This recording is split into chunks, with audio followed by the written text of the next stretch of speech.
Chapter 4, Data Management. First part, Descriptive Statistics. So let's start first by defining statistics.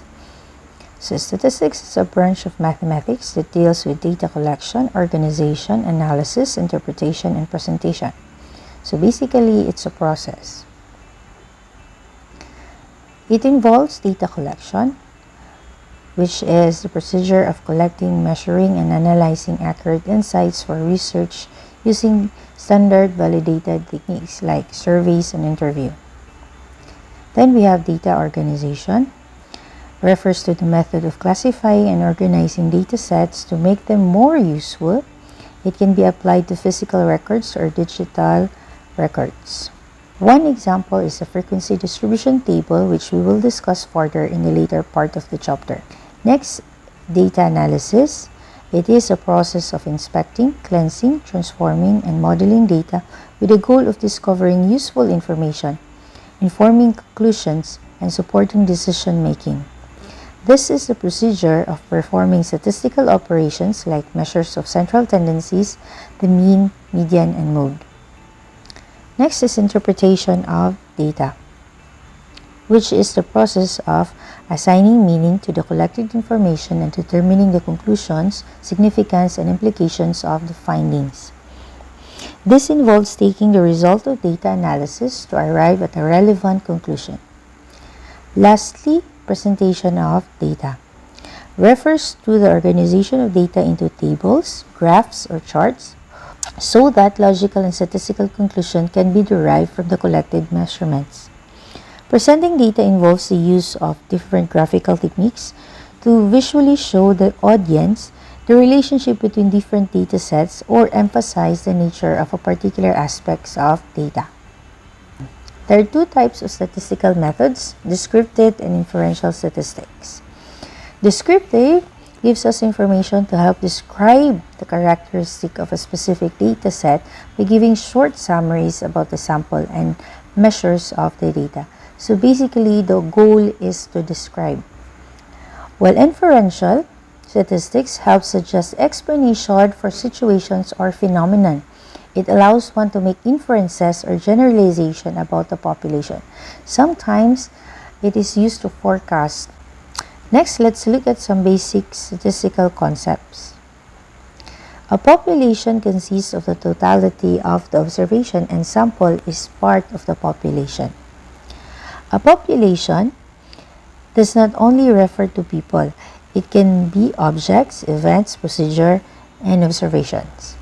Since population is usually large, a well-chosen sample which contains most of the information about the population is often used, and sampling techniques are employed in order to achieve this. Now, a variable is any characteristic or number or quantity that can be measured or counted. So a variable is an attribute that describes a person, a place, a thing, or idea, and its values varies, just like any variable. There are two kinds of variables. First, we have the qualitative variables and the quantitative variables. Qualitative variables are also called categorical variables. It describes data that fits into categories. Example, colors, names, kinds, type. While quantitative variables are numerical. It can be rank and has order. Example, height, length, age. Quantitative variables can be classified further into discrete variables and continuous variables. We say that a discrete variable is a variable whose value is obtained by counting. Example, number of students present, number of red marbles in a jar, number of heads when flipping 3 coins, students' grade level. And for continuous variables, they can assume an infinite number of values between any two specific values. They are obtained by measuring. They often include fractions and decimals. Example, height of students in class, weight of students in class, time it takes to get to school, distance traveled between classes.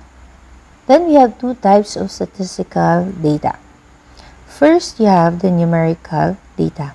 These data have meaning as measurements such as a person's height, weight, IQ, or blood pressure, or shares of stocks a person owns. Numerical data is the data you obtain when you deal with quantitative variables. Then we have categorical data, represents characteristics such as person's gender, marital status, hometown, or the type of movies they like. Categorical data is obtained when you deal with qualitative variables. Sometimes, categorical data can take on numerical values. For example, a male and female. You can assign 1 to male and 2 to female, but those numbers don't have mathematical meaning, so it's still under categorical data. 4 levels of measurements. First, nominal.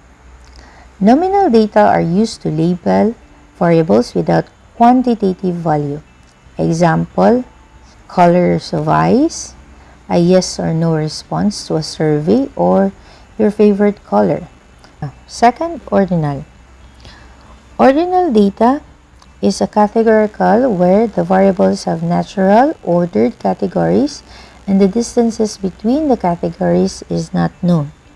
The key with ordinal data is to remember that the ordinal sounds like order, and it's the order of the variables which matters and not so much on the differences between those values. Example, a Likert scale, strongly disagree, disagree, neutral, agree, strongly agree.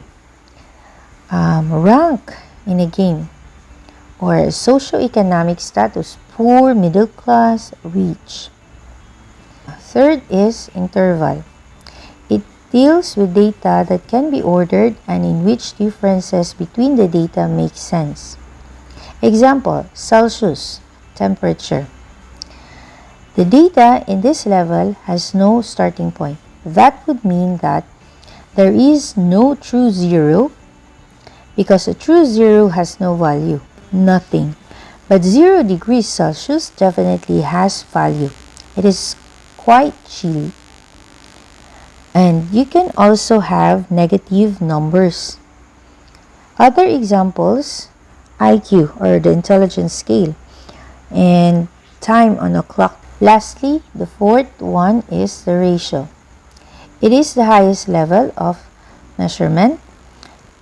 Data possesses all the features of interval in addition to absolute zero. Ratio data tells us about the order of variables, the differences between them, and they have that absolute zero, which allows all sorts of calculations and inferences to be performed and drawn. Example of ratio, we have the height, weight, or any ruler measurements. You can also have income earned in a week, years of education, number of children. That's the end of chapter 4.1. So if you have any questions, just message me. Activity 4.1 will be posted in our Google Classroom.